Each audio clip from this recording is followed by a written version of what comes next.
가을 하늘 요즘 잘 보고 계시죠? 하나님께서 주신 가을 하늘이 얼마나 아름답고 맑은지 모르겠어요. 맑은 가을 하늘을 보시면서 우리 예수님의 사랑도 함께 떠올릴 수 있기를 소망합니다. 예수님이 주신 선물에서 자연을 바라보면 참 우리가 겸손해지는 것 같아요.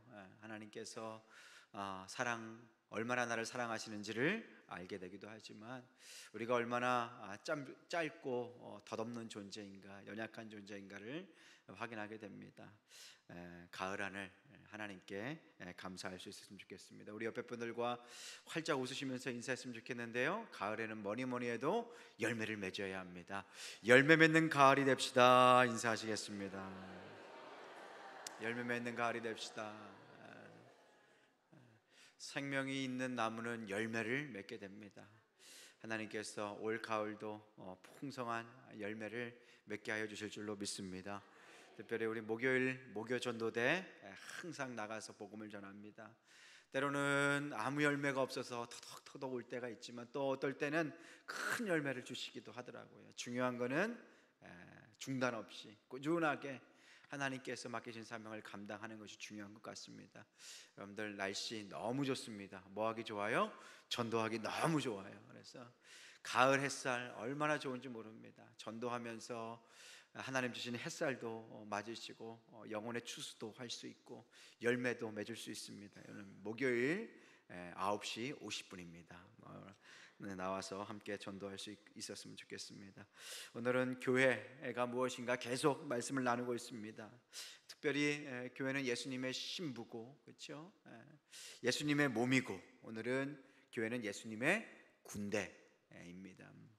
우리 모두가 부름받은 하나님의 군대인 줄로 믿습니다. 사역이 많이 힘들어서 그만두는 분들이 많으신 것 같아요. 예전에도 그렇지만 지금도 그렇습니다. 개척하고 난 뒤에 얼마 안 있다가 그냥 그만두시는 목사님들도 계시고요, 교회에 부임한 뒤에 이런저런 일로 금방 그만두는 부교육자들도 있습니다. 특별히 큰 교회 출신 사역자들, 부흥하는 교회, 사람이 많이 모이는 교회 출신의 사역자들을 보면 부흥이 사람이 그냥 모이는 곳으로 착각하는 경우가 많습니다. 그냥 가만히 있으면 사람이 몰려드는구나, 그냥 가만히 있어도 교회가 성장하는구나, 아무 문제가 없구나, 그러면서 열심히 봉사하다가 누가 옆에서 이렇게 얘기하는 거예요. 당신이 교회 목사 되면 참 좋겠다, 신학교 한번 가봐라, 얼굴이 잘생겼는데 잘하겠다, 목소리가 좋다, 한번 가봐라. 그러면은 계속 한두 마디 듣다 보면 그런가? 우리 교회 보니까 너무 잘 되고 행복한 것 같은데, 그러다가 신학교에 덜컥 가시는 분들도 계십니다. 이런 분들은 이런 것과 같아요. 노래방에서 노래를 잘합니다. 그래서 누가 옆에서 이런 사람들이 나쁜 사람들이에요. 가서 앨범 한번 내보라고, 노래 너무 잘한다고. 그러면 또 그 말에 혹 잘 속는 사람들이 있어요. 귀가 특별히 얇은 사람들이 계시잖아요. 그런다고 해서 앨범 내는 것과 똑같은 사람이에요. 그런데 그렇게 쉽게 결정하는 것을 보면 참 안타깝죠. 근데 부흥하는 교회를 보면 그 안에 얼마나 많은 영적인 싸움이 있는지를 우리가 놓칠 때가 많다라는 것이에요. 겉으로 볼 때는 아무 문제 없고 부흥하는 것 같고 잘 되는 것 같아 보일지라도 그 안에 수많은 사람들의 갈등과 분열과 어려움이 있다라는 것입니다. 그래서 그럼에도 불구하고 그 가운데 영혼을 살리기 위해서, 그 교회를 섬기기 위해서 노력하는 영적인 리더가 있고 목사님이 계시다. 그 목사님은 눈물로 밤을 지새우는 것을 모르는 거죠. 그래서 사역이라는 것이, 교회의 사명이라는 것이 쉽고 편한 길은 아닙니다. 그래서 사역자들은 사역의 길에 들어섰을 때 순교의 각오를 해야 되는 것 같아요. 사역자들뿐만 아니라 우리 모두가 그렇습니다. 그리고 그 순교의 각오가 입술의 각오로 멈추지 않고 삶으로 이어질 때 사역자로서의 삶이 가능한 것 같습니다. 사역자들뿐만 아니라 우리 성도님들도 이걸 잊지 않으셔야 합니다. 기억하셔야 합니다. 무엇을 기억해야 합니까? 모든 교회는 전투하는 교회입니다. 그냥 있는 교회가 아닙니다. 그리고 모든 성도는 누구입니까? 전투하는 군인입니다. 우리 한번 읽어보겠습니다. 시작. 전투하는 교회, 모든 성도는 전투하는 군인. 우리는 영적인 싸움을 싸우고 있습니다. 교회는 영적인 전쟁을 벌이는 전쟁터, 그리고 전투하는 교회입니다. 누구랑 전투를 합니까? 사단과, 하늘의 권세와 영적인 싸움을 합니다. 우리 모두는 주님의 군사로 부름받은 하나님의 군대인 줄로 믿습니다. 우리 모두는 영적 전투를 하는 군인들입니다.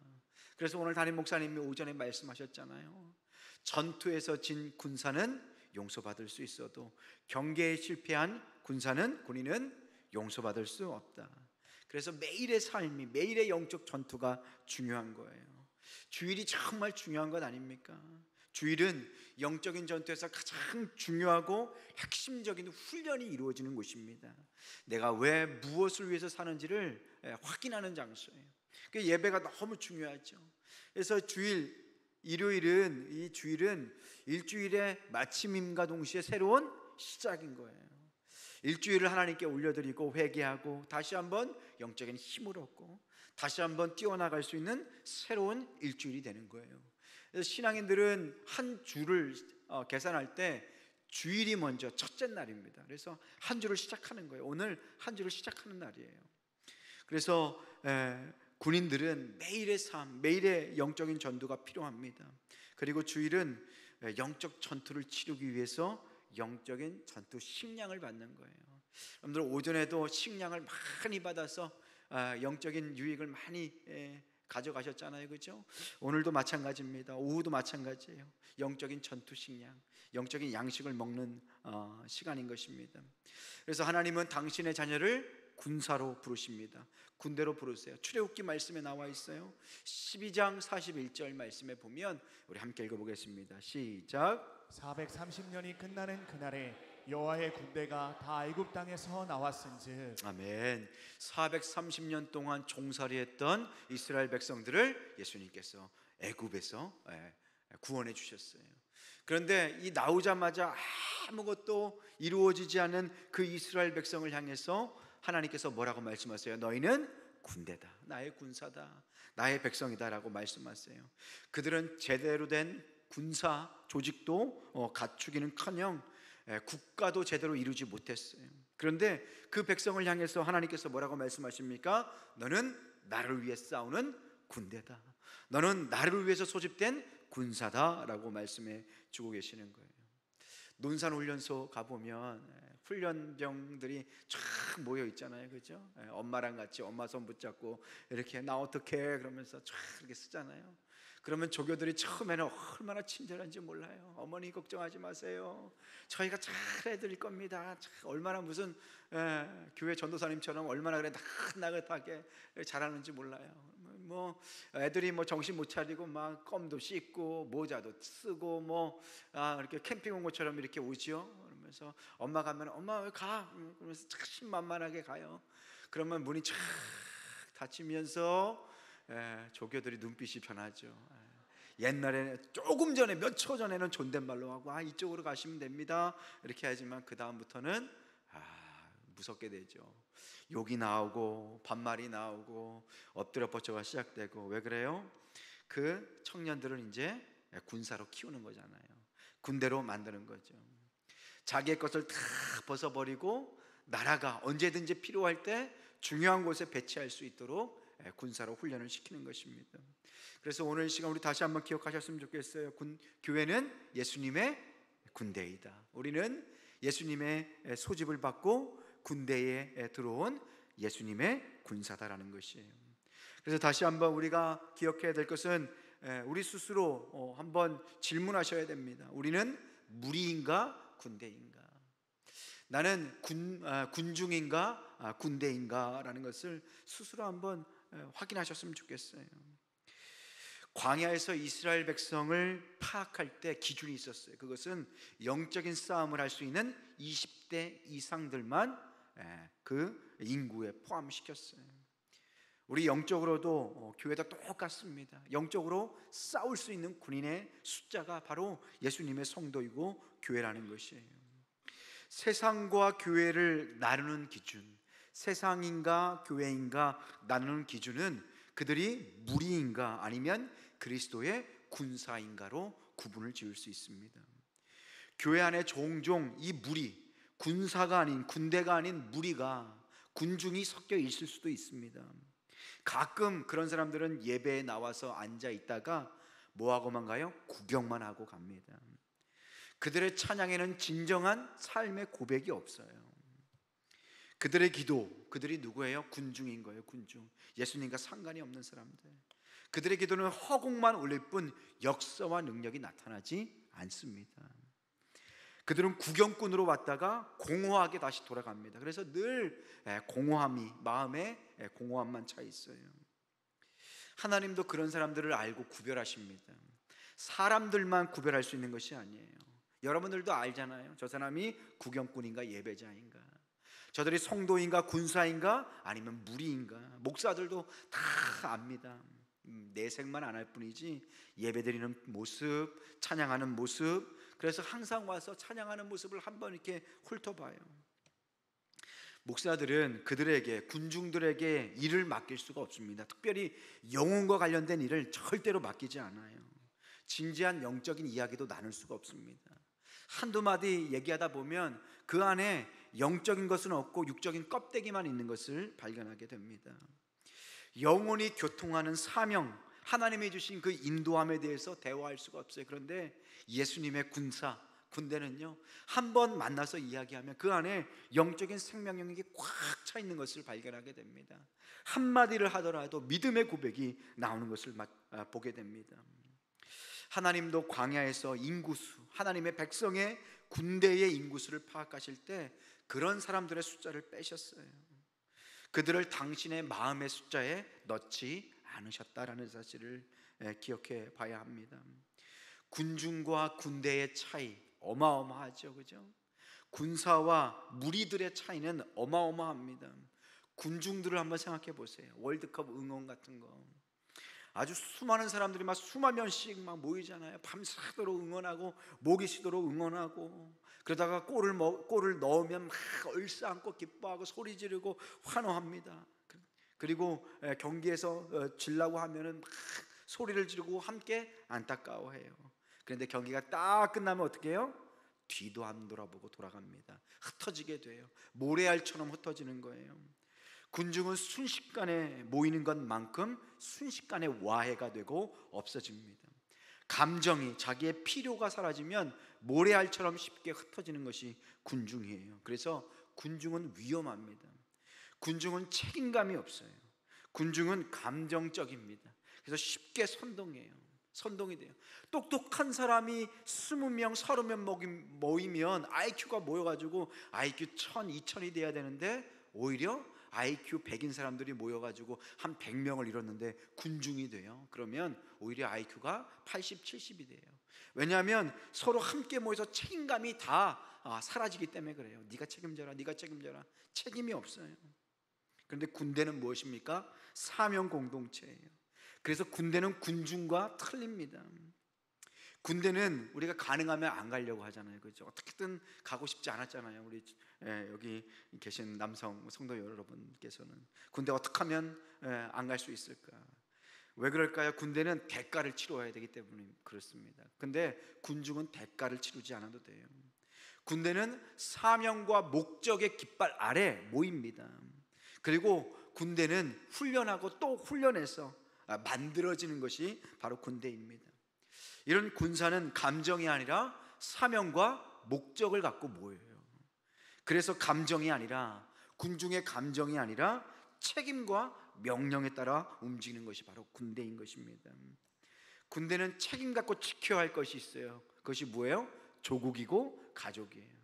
그래서 군인으로 모인 사람들은 나 때문에 우리 가정이 오늘도 편안하게 잔다, 이 나라가 내 수고로 지켜진다라는 명예가 있기 때문에 그렇게 박봉해도 우리 군인들이 나라를 지키고 있는 것이 아닙니까? 그래서 어떤 국회의원은 그러잖아요. 군인은 상복을 입고 일한다.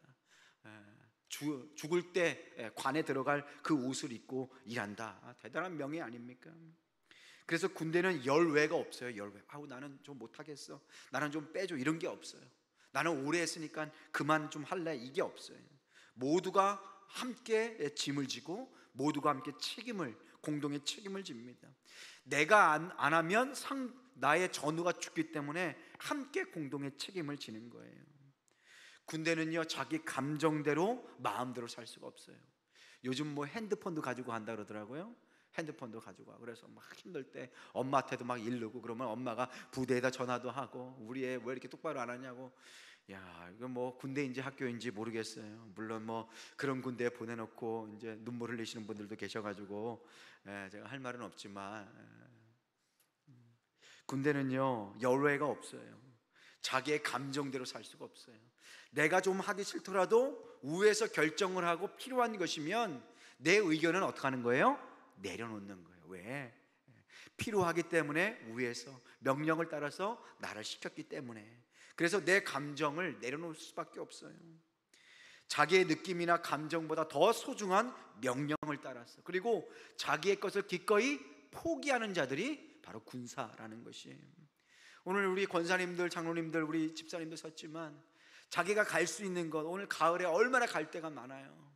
자기가 하고 싶은 것, 누리고 싶은 것, 쉬고 싶은 것 다 포기하고 이 자리에 섰어. 우리가 군사되어서 하나님을 예배하고 영적인 생명을 누리는 것 아닙니까?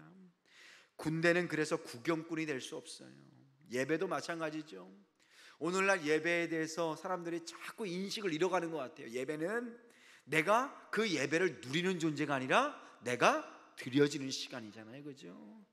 그래서 누군가의 기도를 판단하고, 누군가의 설교를 판단하고, 누군가의 찬양을 판단하는 것이 아니라 모든 순간 함께 예배를 드리는 거예요. 찬양대가 좀 부족하더라도 같이 찬양을 하면요, 그 부족함이 안 들려요.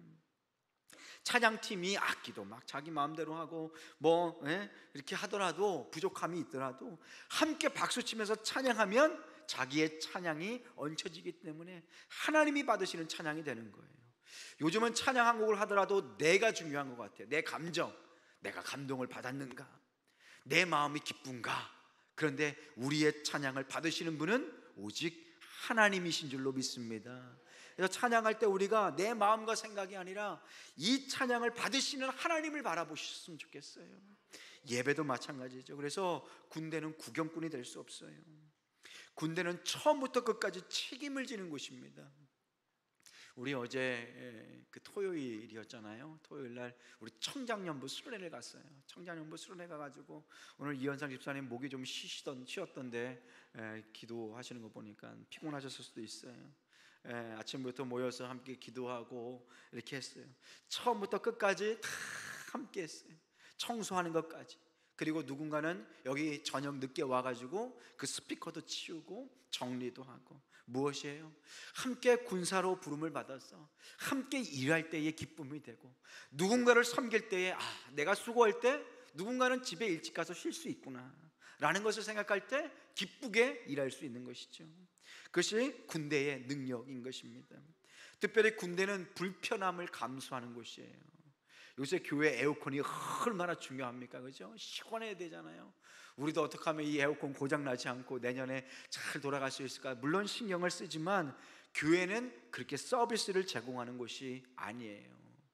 여러분들 기분이 갑자기 나빠지시려고 그러면 목사님 저희를 그건 아닌데, 우리가 예전에도 돌아보면 뭐 옛날 얘기하면 자꾸 안 되잖아요. 그죠? 그런데 예전에는 선풍기 하나도 없고 벽에 덜덜덜덜 거리는 거 선풍기 몇 개, 그러면 또 애들도 이렇게 따라가면서 하다가 싸우기도 하고, 싸우다가 선생님한테 혼나기도 하고. 물론 제가 그렇게 했지만 예전에는 이런 거 갖추어진 거 하나도 없이 예배를 얼마나 잘 드렸는지, 저 기준으로 볼 때 예배를 얼마나 잘 드렸는지 모르겠어요. 그런 게 전혀 방해가 안 되는데 요즘은 뭐가 잘못된 건지.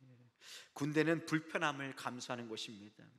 요즘은 교회 주차장도 좋아야 되고요, 교육시설도 좋아야 되고요, 다 좋아야 돼요. 물론 우리 교회가 그들을 품기 위해서 열심히 노력해야 합니다. 그런데 교회는, 군대는 불편함을 감수하는 곳임을 잊지 말아야 합니다. 군대는 편의시설이 아니에요. 편의점이 아니에요. 어느 교회 가서 보니까 우리 교회도 그런 분이 뭐 있었던 것 같아요. 제가 보니까 애들 간식을 막 주는데 부모가 와가지고 우리 애들은 되도록이면 유기농으로 줬으면 좋겠다. 참, 그러면 집에 가서 드세요. 그럴 수도 없고 어떻게 해요? 교회가 편의 시설이 되어버린 것 같아요. 군대는 전투용 막사입니다. 여기는 영원한 곳이 아니에요. 때때로 불편할 수 있고 부족함이 있을 수 있습니다. 그러나 우리가 늘 군사인 것을 잊지 않고 하나님 앞에 설 때에 우리 안에 있는 불평과 불만이 사라지게 될 줄로 믿습니다. 그래서 군대는 중요한 게 뭐냐? 가장 엄하게 지켜야 할 것이 바로 명령이에요. 명령. 사랑하는 성도 여러분, 하나님의 명령을 받고 계십니까? 하나님의 음성을 듣고 계십니까? 그 명령을 따라 순종하고 계십니까? 그래서 군대는 불만과 불평, 이 모든 것이 다 명령 불복종이 되는 거예요. 교회는 백화점이 아닙니다. 내가 필요한 대로 선택할 수 있는 곳이 아니에요. 교회는 식당이 아닙니다. 어떤 교회는 전도할 때 우리 교회 음식이 너무 맛있어 라고 얘기하는 교회도 있는데 그러면 안 돼요. 복음을 전해야지. 물론 우리 교회 식당이 참 맛있긴 해요, 그죠? 음식을 뭐로 만들었는지 모르겠어요, 그죠? 참 맛있어요. 그런데 교회는 식당이 아니에요. 교회는 서비스 제공처가 아닙니다.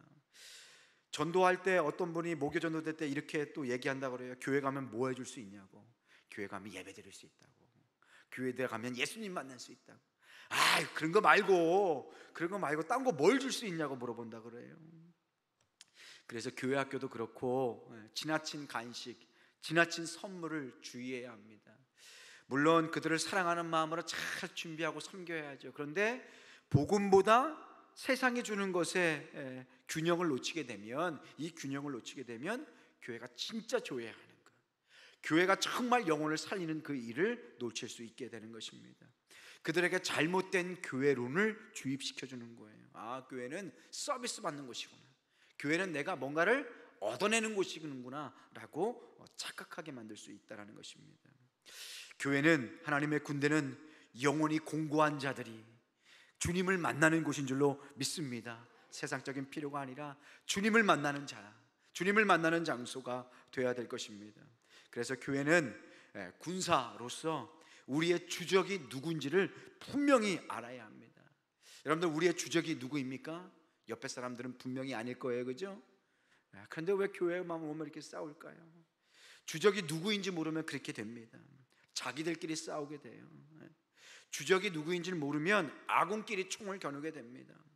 때로는 그 주적들과 사단과 편을 먹고 성도와 교회를 공격하는 사람들도 있어요. 때때로 지금은 그런 사람들이 많이 없지만 예전에 어떤 교회가 건축을 한다 그래요. 또 건축을 한다 그러니까 건축은 또 무조건 잘못하는 것이다 라고 생각하는 분들이 계세요. 그렇지 않아요. 필요하면 그 교회에서 건축을 할 수 있는 거죠. 어떤 교회는 목사의 철학에 따라서 기존 공간을 구해서 할 수도 있어요. 그런데 다 그렇게 하면 나중에 총회할 때는 어디서 할 거예요? 나중에 큰 모임을 할 때는 어디서 할 거예요? 그래서 큰 교회는 뭐 그 나름대로의 교회 건물을 갖추고 많은 사람들이 함께 예배를 드릴 수 있죠. 그런데 이걸 가지고 기회를 노려가지고 교회를 힘들게 하는 사람들이 있었어요. 예배를 제가 이제 한국에 막 와가지고 예배를 어떤 교회 가서 드리는데 막 교회 앞에서 데모를 하는 사람들이 있더라고요. 근데 그들의 면면을 보면 예배는 안 드려요. 가서 예배는 안 드리는데 피켓을 가지고 예배 오는 사람들, 그리고 교회 앞에서 운전하면서 다니는 넌 크리스천들, 앞으로 교회에 오게 될 사람들에게 가장 안 좋은 모습을 보여주고 있어요. 주적이 뭔지, 왜 예배를 드려야 되는지, 왜 교회를 개혁해야 되는지 애초부터 근원부터 잘못된 생각을 갖고 있는 사람들이죠. 그래서 에베소서 6장 12절 말씀에 우리의 주적이 누구인지를 이렇게 말씀해 주십니다. 우리 함께 읽어보겠습니다. 시작. 우리의 신음은 혈과 육을 상대하는 것이 아니요 통치자들과 권세들과 이 어둠의 세상 주관자들과 하늘에 있는 악의 영들을 상대함이라. 아멘. 우리의 씨름은 혈과 육이 아니래요. 옆에 있는 형제자매가 아니다라는 거예요. 너의 주적은 누구이냐? 통치자들과 권세들과 이 어둠의 세상 주관자들이다. 결국은 악한 영들과 싸우고 있는 것이다.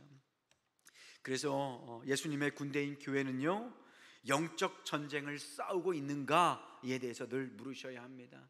첫 번째, 내가 군중인가, 무리인가, 내가 군사인가 라는 것을 확실히 아셔야 되고요. 두 번째, 우리 교회는 그리고 나는 지금 영적인 전쟁을 싸우고 있는가를 확신 있게 대답할 수 있으셔야 합니다.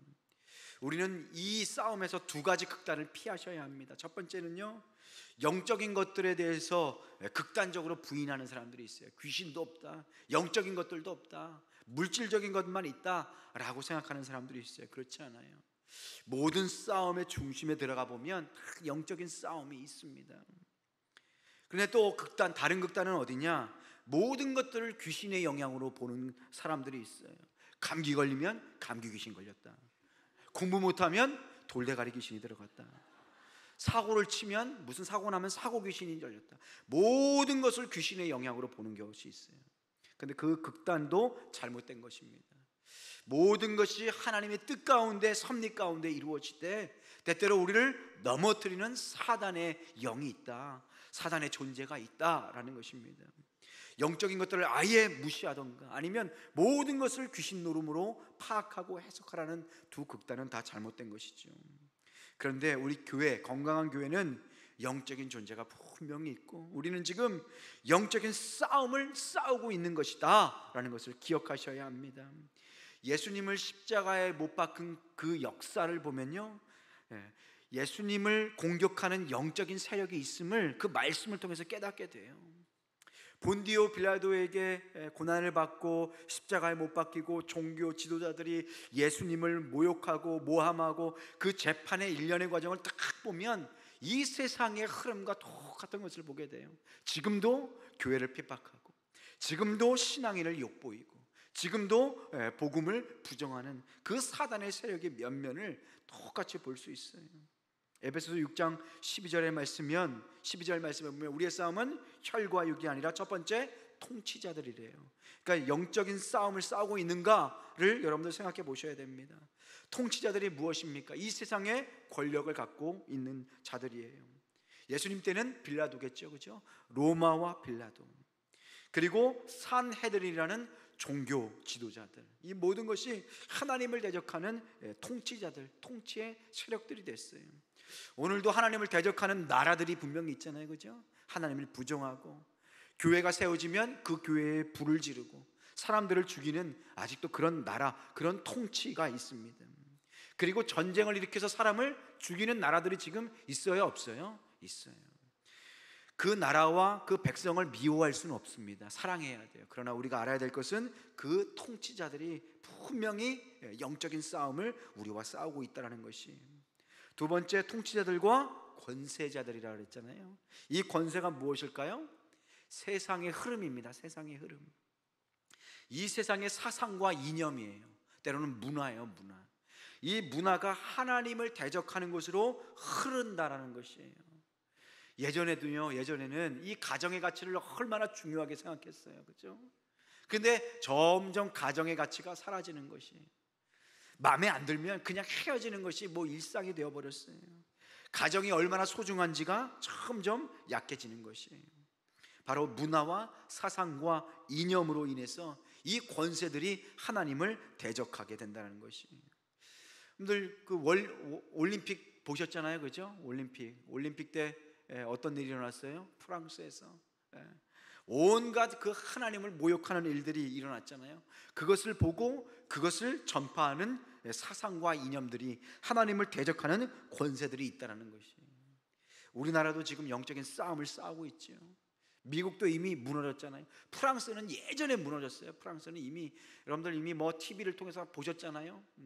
예수님의 최후의 만찬에 드래그퀸, 남자인데 여자 복장을 하고 막 이렇게 분장을 한 남자인데 성기도 노출하고 막 거기 와서 막 이상한 쇼를 하고 있잖아요. 그게 깨어있는 시민이다, 그것이 세상의 이게 변화다, 이 개혁이다라고 얘기하는 거잖아요.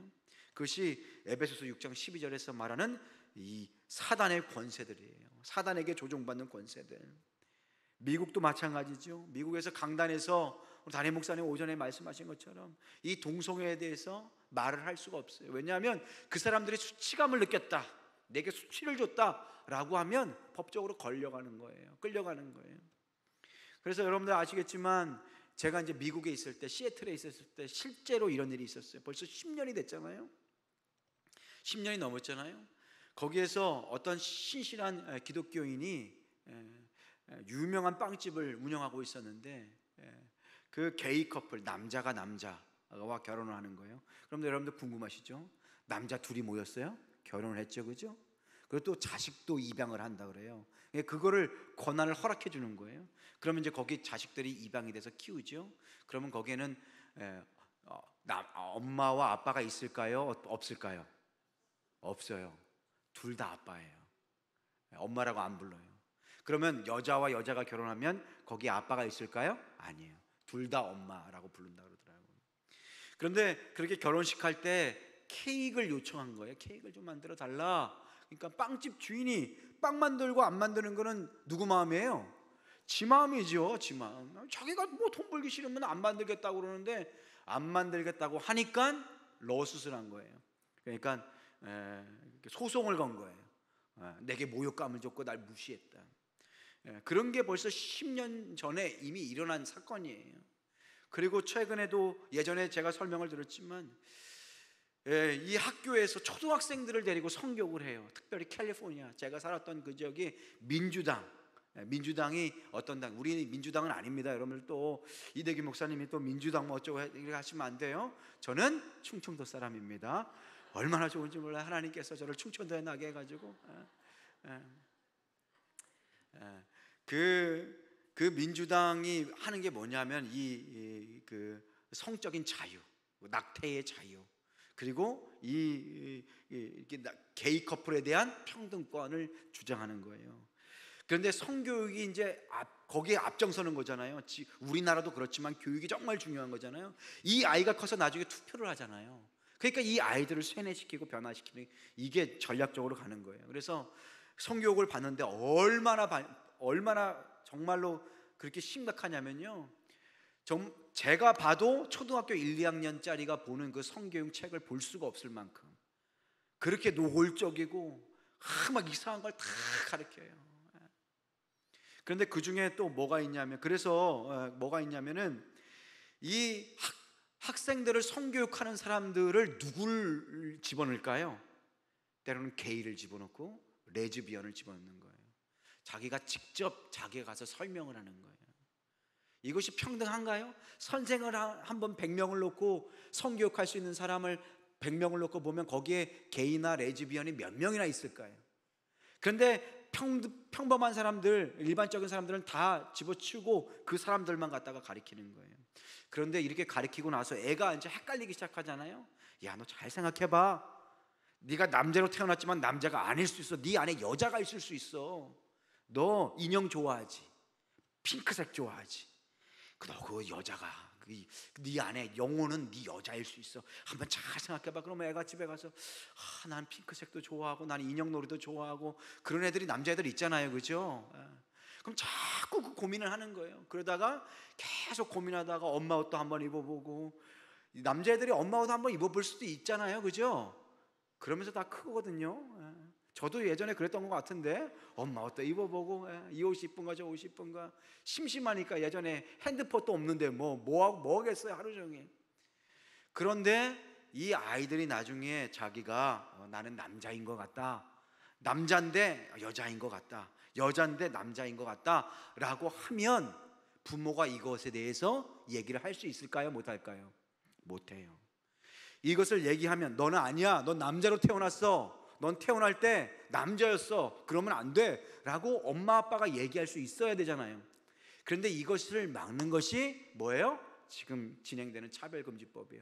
얘기하지 말라, 애가 선택하게 좀 놔둬라. 그리고 만약에 심각하면은 엄마와 아빠와 이 아이의 관계를 끊어놓는 거예요. 미국은 쉬워요. 차 타고 와가지고 이게 봉사하는 사회복지사가 와가지고 애를 그냥 데리고 가는 거예요. 그럼 끝이에요. 못 만나요. 그리고 애가 나중에 성인이 아직 안 되었는데 내가 성전환 수술을 받겠다라고 하면 부모가 말릴 수 있을까요? 없을까요? 없어요. 못 막아요. 법적으로 막을 수가 없어요. 내 새끼도 내 마음대로 못하는 거예요. 내 새끼도 남자로 태어난 내 아이를 남자로 키울 수 없고, 여자로 태어난 내 아이를 여자로 잘 키워서 좋은 가정을 이루도록 만들 수 없는 법, 바로 그 세상이 바로 이 권세들이라는 거예요. 지금도 영적인 싸움을 싸우고 있다는 거예요. 이 모든 것을 움직이고 이 모든 것의 싸움을 준비하는 세력이 뭐예요? 하늘에 있는 악한 영들이라는 거예요. 그래서 지금도 영적인 싸움이 진행되고 있습니다. 지금도 현실에서 영적인 세계에서만 머물지 않고 이 현실에서 영적인 싸움, 세계관의 싸움, 이 사상과 이념의 싸움, 문화의 싸움이 진행되고 있는 거예요. 그래서 이런 싸움을 놓치지 않고 신앙생활에서 우리가 뭘 해야 되는지를 분명히 알아야 될 줄로 믿습니다. 그 사실을 잃어버리면 신앙생활의 활력을 잃어버리는 거예요. 무기력에 빠지는 거예요. 그냥 나 혼자 잘 먹고 잘 살고 기도 응답받고 여기서 멈추는 거면 안 됩니다. 교회는 그것을 넘어서는 거예요. 세상을 바꾸고 변화시키고 죽어있는 자를 가서 살리고 세상에 있는 생각과 이념과 싸우고 그들을 구해내는 것, 때로는 밖에 나가서 싸우는 것, 이것이 신앙생활 영적인 싸움입니다. 그래서 영적인 싸움은 매일 계속되어야 합니다. 오늘 목사님 설교랑 제랑 이렇게 연결이 많이 돼요. 영적인 싸움은 매일 계속되셔야 합니다. 매일의 삶, 평범한 일상이 그래서 중요한 거예요. 사도 바울은 매일의 영적인 싸움을 싸웠지 않았습니까? 그래서 영적인 싸움의 터전이 어디냐? 첫 번째, 우리의 마음과 생각이에요. 여러분들, 우리의 마음과 생각을 잘 지킬 수 있길 소망합니다. 잠언 4장 23절에 뭐라고 그러냐? 무릇 지킬 만한 것보다 더욱 너의 마음을 지키라. 네 생각을 지켜야 된다. 매일 말씀으로 네 마음을 연단해야 된다. 늘 기도로 너의 생각을 하나님께 굴복시켜야 된다는 것이에요. 우리의 마음과 생각에 수없이 일어나는 영적인 싸움에서 말씀으로 기도로 승리하는 여러분 되시길 소망합니다. 특별히 마지막으로 이 교회, 이 군대는 사탄이 영적 전략을 잘 알아야 합니다. 사탄이 어떻게 싸우는가, 어떻게 우리를 공격하는가. 첫 번째는요, 우리의 영적인 일상을 무너뜨립니다. 매일 말씀을 보고 매일 기도하는 이 삶을 흔든다라는 거예요. 그래서 영적인 생명을 공급받지 못하게 합니다. 영적인 수송로를 파괴시키는 거예요. 영적인 복음로를 끊어버리는 것입니다. 뭐예요? 예배를 막고 예배를 방해하는 거예요. 예배의 열정을 쉽게 만드는 것이에요. 그래서 우리 부부간에 제일 조심해야 될 게 언제예요? 제일 조심해야 될 시간들이, 여러분들 아시죠? 주일날 아침이에요. 저의 기억을 되돌아보면 주일날 아침에 왜 그렇게 사단이 역사하는지 모르겠어요. 저의 가정이 아니라 저희 부모님의 가정인 것 같아요. 뭐 여러분들 보시지 않았으니까 막 팔지 뭐. 주일날 오전에 되면요, 아무 일도 없었다가 막 준비해서 갈 쯤 되면은 싸우는 거잖아요, 그렇죠? 보통 때는 또 언제 싸우냐? 다 끝나서 예배 드리려고 딱 가서 이제 아버지가 차에 탁 타셨어요. 근데 엄마가 내려와요, 안 내려와요? 잘 안 내려오는 거예요. 그러다가 또 한바탕 싸우시기도 하시고. 여러분들은 안 그러시잖아요, 그죠? 주일날 아침에 예배를 막는 거예요. 예배의 열정을 쉽게 만드는 거예요. 예배를 타협하게 만들어요. 오늘날 주일날 예배 드리면 말고 아니면 뭐 괜찮고 내 뜻대로 정하는 거예요. 근데 예배는 하나님과의 약속인 줄로 믿습니다. 영적인 생명력을 잃지 않도록 매일의 삶을, 매일의 믿음의 싸움을 싸우셔야 합니다. 그래서 사탄은 이 일상을 무너뜨려요. 그래서 가장 중요한 것이 무엇이냐? 새벽 예배. 매일 아침에 와서 새벽에 예배를 드리고, 만약에 올 수 있는 형편이 안 되면 아침에 일어나서 하나님께 예배하고 말씀으로 시작하는 것. 우리 사랑하는 장로님, 권사님, 우리 집사님들, 아침 예배의 자리를 지킬 수 있는 여러분 되시길 소망합니다. 우리가 시험에 들고 믿음이 약해지고 갑자기 서운함이 몰려오고 영적인 우울증과 무기력이 오는 것 갑자기 오는 게 아니에요. 어떻게 오냐? 조금씩 나의 일상의 예배가 무너질 때, 조금씩 나의 예배가, 기도의 자리가 무너질 때, 일상의 경건이 무너질 때 한순간에 사단이 와가지고 우리를 시험에 들게 하고 영적으로 무기력하게 만드는 것입니다. 그래서 일상의 삶이 중요하고 일상의 기초가 중요합니다. 매일 일상에 따라서 기도하고 말씀을 보는 것, 매일 일상을 따라, 습관에 따라 예수님께서 어떻게 하셨어요? 기도하셨더라. 습관에 따라서 기도하셨다. 습관에 따라서 예배하셨다. 우리도 습관에 따라서 하나님을 예배하며 기도할 수 있게 되기를 소망합니다. 그래서 마귀는 영적인 일상을 깨트리는 거예요. 그래서 여러분들 철저하게 매일의 일상을 지켜나갈 수 있기를 소망합니다. 새벽기도, 가을에 요즘 새벽기도 드리기 얼마나 좋은지 몰라요. 아침 햇살이, 아침 그 공기가 얼마나 상쾌한지 모릅니다. 막 꼬셔야지요, 그죠?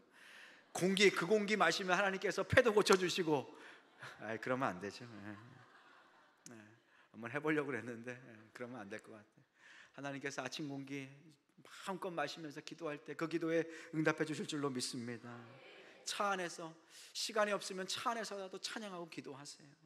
그리고 지하철 안에서, 버스 안에서 뭐 옛날 뭐 유튜브 뭐 이런 거 보지 마시고 드라마 어떻게 됐는지, 그 주인공 어떻게 됐는지, 그 사건 그 어떻게 잡았는지, 그 남편 잡았는지 이런 거 보지 마시고요, 말씀으로 하루를 시작하시죠. 콩나무 예전에 다 키워보셨잖아요. 왜 그러세요? 좋은 동네에 사셨어요? 콩나무 시루에 이렇게 있으면 거기 이렇게 탁 이렇게 벗기면 콩이 이렇게 들어있잖아요. 맨날 물을 주면은 다 아시다시피 다 어떻게 해요? 밑으로 다 빠지잖아요. 근데 이 물을 뭐하러 주나? 저는 옛날에 생각했어요. 저 다 빠지는 거 뭐하러 주나 했더니 그 물 먹고 콩이 그렇게 자라잖아요. 콩나물이 자라잖아요. 매일 먹고 매일 주는 것이 중요합니다. 우리 일부 예배 때 부모님과 함께 예배 나오는 어린 친구 지은이가 있어요. 그 아무것도 아니지만 함께 나와서 예배 드리는 것이 그 아이에게 얼마나 소중한 것인지 모릅니다. 사랑하는 성도 여러분, 매일 일상의 영적인 싸움에서 승리할 수 있기를 소망합니다. 그럴 때 하나님께서 우리가 영적으로 승리하게 하여 주시고 영적인 싸움에서 이기게 하여 주시고 특별히 우리 승용교회가 마지막 때까지 하나님의 사명을 넉넉히 감당할 수 있는 교회로 하나님께서 세워주실 줄로 믿습니다. 아멘. 오늘 이 시간 찬송가 358장 부르시기 전에 교회 앞에 광고